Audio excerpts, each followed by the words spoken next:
Welcome to the Slop Farm. Enjoy the video. You start by checking basics. Find your TV model and current firmware in Settings System so you know what to expect. Once done, connect to a stable 5 GHz Wi-Fi or use Ethernet. This reduces packet loss and speeds downloads. Make sure the TV is plugged in or at full charge to prevent shutdowns mid-update. You will also want to close apps and enable automatic updates if available. This saves future manual steps and reduces risk. You now check for updates and trigger the download from Settings System software update. While the TV downloads, monitor progress. If download stalls, switch networks or restart the router, intermittent connections cause corruption. Once downloaded, accept any installation prompts and allow the TV to apply the update.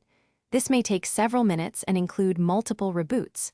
Make sure not to power off or unplug the device, because interrupted installs can brick the system or require recovery steps. You finish by confirming the firmware version and testing key functions, apps, HDMI inputs, and Wi-Fi. If something misbehaves, reboot the TV and router first, because many issues clear with a restart.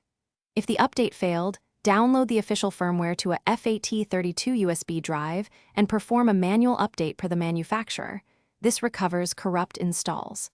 As a last resort, reset settings, but backup logins and preferences. You will need to sign back into apps after a reset.